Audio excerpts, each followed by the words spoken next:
Bonjour Pierre Calmar et bienvenue. C'est un réel plaisir de vous accompagner ce matin, le temps de ce trajet. L'IA transforme-t-elle en profondeur le rôle et la valeur des agences médias ?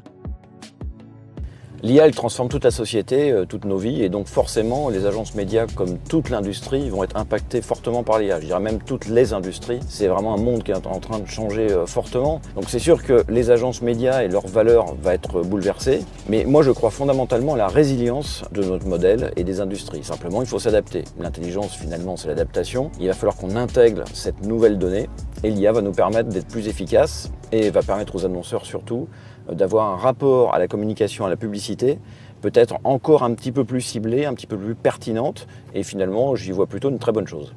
Et qu'est-ce que l'IA va concrètement changer dans votre métier ? Alors dans les métiers, je pense que l'IA va nous changer au moins sur deux grands aspects différents. Le premier aspect, c'est notre efficacité. C'est la façon dont on traite les campagnes, dont on les pilote, dont on sort les bons KPI et dont on va pouvoir les optimiser dans le temps. On a déjà commencé chez Dentsu France avec cette logique d'optimisation. Nous sommes en train de faire une grande étude qui va nous permettre de mettre de l'IA dans toute la chaîne de traitement média, dont on sait qu'elle est extrêmement complexe et encore plus par la loi Sapin en France.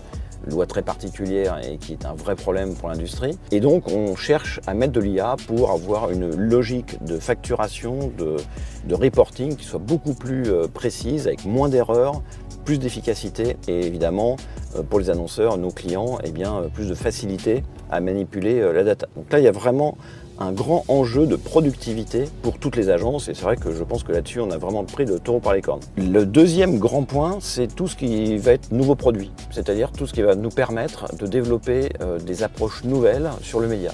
Je prends un exemple parmi d'autres parce que je pense qu'il est assez éclairant. Là aujourd'hui, c'est aussi un relais pour les moteurs de recherche. Très clairement, le consommateur aujourd'hui va utiliser de plus en plus d'agents pour gérer ses requêtes et ensuite sa consommation. Et donc là, il est très important évidemment pour nos clients, pour les marques, les institutions de la même façon, d'être capable d'être présent dans les réponses évidemment du moteur et que le moteur, quel qu'il soit, puisse répondre de façon pertinente aux questions qui lui sont posées. Et là, il y a un vrai travail d'optimisation qui doit être fait, de contenu. Et pour ça, évidemment, il faut des équipes qui décryptent parfaitement la façon dont ces intelligences artificielles fonctionnent. Et là, on a sorti déjà quelques produits sur les fameux LLM qui nous permettent d'être extrêmement pertinents déjà pour nos clients. Et ce sont des segments nouveaux pour la publicité, pour le marketing, qui vont nous permettre, nous, d'étendre un petit peu le domaine de notre intervention, et aussi pour les marques, de couvrir la totalité du champ sur lequel elles doivent absolument être présentes si elles veulent continuer d'exister demain. La pérennité pour les marques, c'est un grand enjeu, et c'est un enjeu qui est de plus en plus important. Donc voilà, les deux grands sujets, l'efficacité d'un côté, la productivité, et de l'autre, des nouveaux produits, des nouveaux modes de consommation, et une nouvelle façon d'appréhender le marketing. L'IA peut-elle favoriser une écologie de l'attention ou risque-t-elle au contraire d'amplifier la saturation publicitaire ?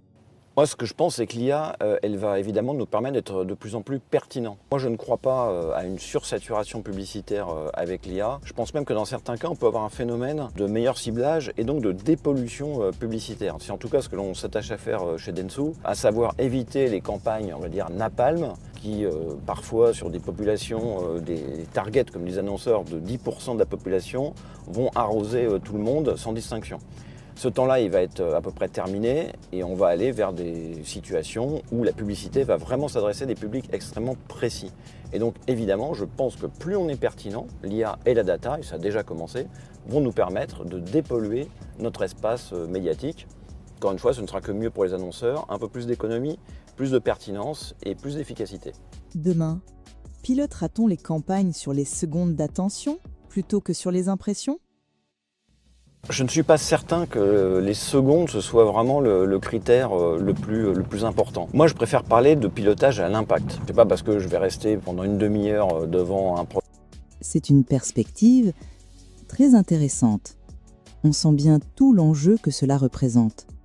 Programme que je vais forcément avoir mon intention parfaitement captée. On a des médias, des situations sur lesquelles on a un impact maximisé parce qu'effectivement l'attention est captée par la pertinence du message. Donc oui, on va évidemment piloter les campagnes de façon petit à petit assez différente, Mais il n'empêche que le temps n'est pas forcément toujours le meilleur critère. On a déjà commencé d'ailleurs, puisque beaucoup de campagnes aujourd'hui sont pilotées déjà par l'efficacité qu'elles produisent et que l'on peut mesurer de façon de plus en plus fine. Et bien entendu, je pense que c'est l'avenir d'aller continuer dans cette voie-là et d'essayer d'éviter les logiques d'impression, parce que c'est vrai qu'une impression finalement, c'est un critère faible de la pertinence d'une campagne publicitaire.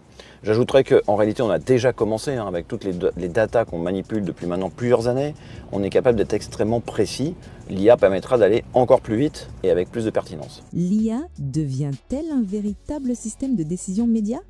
Et surtout, quelles limites poser face au risque de standardisation? Alors, je ne pense pas du tout. C'est déjà une question qui était intervenue au moment du développement du digital. Je me souviens, il y a 20 ans, on me disait, on va appuyer sur des boutons et puis finalement tout le monde va faire la même chose et les outils vont tous fonctionner pareil. La réalité, c'est qu'on est dans un monde qui est ultra complexe et qui devient de plus en plus complexe. Et donc, il y a un énorme paradoxe d'ailleurs dans cette industrie. C'est que plus ce monde se complexifie, plus la technologie avance et plus on a besoin d'experts pour vraiment la mettre en œuvre, la mettre en musique. Déjà, quand j'ai commencé dans cette profession, quand c'était encore au XXe siècle, on me disait déjà l'arrivée du digital allait faire en sorte qu'on allait tous perdre notre boulot et que ce sont les outils, la techno qui allaient décider à notre place. Ce n'est pas du tout le cas et je pense qu'on est encore très loin du moment où ce sera le cas en ce qui concerne l'IA. Parce que l'IA va nous aider à être beaucoup plus pertinent. Mais à la fin, c'est quand même un être humain qui va décider de savoir déjà quel type d'IA activer, parce que ce n'est pas une IA, ce n'est pas un système omniscient, c'est énormément de paramètres dans l'IA et c'est aussi énormément de biais dans l'IA. Et donc, il faut au contraire de plus en plus d'experts ultra pertinents et ultra professionnels de leur secteur pour aider les annonceurs à naviguer dans un univers qui va être très complexe. D'ailleurs, je tiens à dire que là aussi, le vieux fantasme de dire qu'il n'y aura plus d'agences demain parce que les annonceurs vont tout piloter par IA est, à mon sens, complètement une illusion. Une illusion parce que, encore une fois, gérer la complexité, c'est un véritable métier. Je dirais, pour terminer, qu'il y a un point qui est plus philosophique. Je sais si la philosophie m'intéresse. C'est est-ce que finalement les IA vont finir par décider pour nous? Ça, c'est quelque chose que l'on peut d'ailleurs étendre à nos vies complètes. Pour l'instant, je ne le crois pas. C'est un point crucial, qui préoccupe d'ailleurs beaucoup de monde. Je suis vraiment curieuse de vous entendre là-dessus. L'IA va nous aider à nous donner beaucoup d'insights, à nous donner certainement énormément d'informations, mais encore pour longtemps, je pense que c'est le cerveau humain qui fera le tri et finalement ce qui nous motive le plus, ce qui nous meut, c'est-à-dire le désir humain, à savoir qu'est-ce qu'on a envie de faire, qui va in fine être le critère du choix. Et c'est pour ça que je ne crois pas du tout que les campagnes se ressembleront toutes. Je ne crois pas que les annonceurs se passeront d'agences. Et je ne crois encore moins que les agences feront toutes la même chose dans un monde qui est en train de se fractionner, de se fracturer. Quelle est aujourd'hui la feuille de route de Dentsu? Et comment l'IA s'y intègre-t-elle concrètement au service des marques? Nous, on mise sur un concept très simple, vieux comme le monde si je peux dire, qui s'appelle l'innovation. Voilà, pour moi, le mot clé de 2026, c'est innovation. On est dans un monde qui est en train d'être disrupté totalement, sur lequel il faut s'adapter. Pour ça, il faut innover. Je tiens à dire un élément très important, c'est que Dentsu a une approche extrêmement différente de ses concurrents sur l'innovation. Et à mon sens, c'est une approche qui est plutôt exaltante, hyper intéressante et enrichissante. Je vais prendre un exemple très, très simple. Vous avez en fait deux logiques de façon à faire de l'innovation. Vous avez une première logique qui consiste à dire, voilà, je mets 200 millions, 400 millions, 500 millions de dollars sur la table et je développe des solutions IA.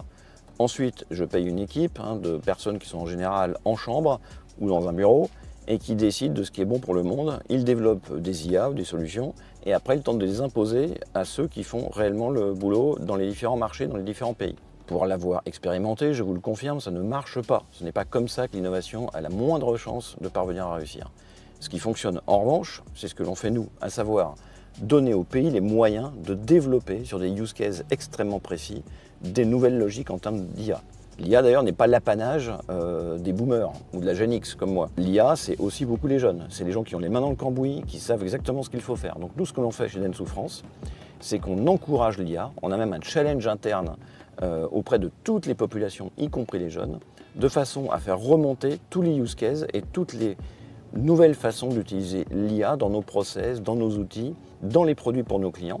Et on encourage ces développements. On a des dotations, donc des investissements qui sont réservés à ces projets et on les fait émerger. Et ensuite, on les partage entre pays. Donc c'est une logique qui est complètement bottom-up et pas du tout top-down. Et à mon sens, c'est une logique qui est beaucoup plus moderne, beaucoup plus pertinente et qui aura ses fruits, j'en suis absolument convaincu, qui commence déjà à les avoir d'ailleurs, puisqu'on fait un premier trimestre qui est aujourd'hui en croissance relativement forte, alors que le marché, lui, se porte vraiment pas très bien, malheureusement en France. Eh bien nous, on tire notre épingle du jeu par justement ces solutions et ces innovations qui sont assez uniques sur le marché. Donc je crois à notre modèle, et encore une fois, avec cette logique d'innovation et avec les super équipes que l'on a chez Dentsu France, avec en plus des clients qui nous font confiance, l'avenir est à nous. Pierre, maintenant c'est l'heure du format tac au tac. Vous avez 30 secondes pour répondre à chaque question. Attention évidemment, performance, parce que in fine, c'est ça qui compte. Long terme, la vie est longue, long terme. On a tous envie de dire humain évidemment, mais moi j'ai envie de dire hybride. Le média le plus sous-estimé, curieusement je dirais la presse. Parce que quand on lit, on ne fait pas autre chose et qu'on n'a jamais autant besoin de bons journalistes qu'aujourd'hui. Et à l'inverse, c'est complètement l'opposé, je dirais le gaming, parce que les annonceurs aujourd'hui ne font pas suffisamment confiance au monde virtuel, donc je dirais quelque chose de très dans le réel qu'est la presse et très dans le virtuel qu'est le gaming. Pour moi, il n'y a pas photo, c'est le prix. Se focuser sur le prix, c'est commettre une erreur totale. Les programmes de productivité d'ailleurs sont en train de changer. Mais le prix en soi n'a aucun sens. Ce qui compte, c'est l'efficacité de ce que l'on achète. La dernière pub qui m'a marqué, c'est celle pour l'armée de terre. Peux-tu le faire? Parce que c'est un sujet qui est extrêmement compliqué, alors encore plus en ce moment. Ce sont des sujets qui sont forcément polémiques, qui sont des vrais marqueurs culturels. Et je trouve qu'elle est remarquablement exécutée et avec des résultats qui, là aussi, sont excellents. Donc bravo d'avoir pris le risque. Nous arrivons presque au terme de cet échange. Pour conclure, y a-t-il un message particulier ou une conviction que vous aimeriez faire passer aujourd'hui? Vous voyez là, c'est Paris, j'adore Paris. Paris, c'est la plus belle ville du monde pour moi. Ça rend fier d'être français et je pense que parfois dans cette industrie, on l'oublie. La publicité, on a eu d'énormes talents en France et on a toujours les Cannes Lions, c'est quand même en France, tous les ans. On a vraiment la chance d'avoir énormément de personnes bien formées, qui connaissent très bien leur métier, qui aiment ce qu'ils font. On doit retrouver ce jeu de jambes français, cette créativité, cette innovation qui nous a beaucoup porté. Il ne faut pas laisser le monde aux anglo-saxons, je pense que c'est très important. Et donc, moi j'encourage les pouvoirs publics à revoir de fond en comble ce qui nous permettrait d'avancer beaucoup mieux pour les agences, pour les médias et finalement pour le bien des annonceurs. Donc moi je suis fier et c'est vrai que ça me fait plaisir de me promener dans cette ville qui est la mienne et que j'aime.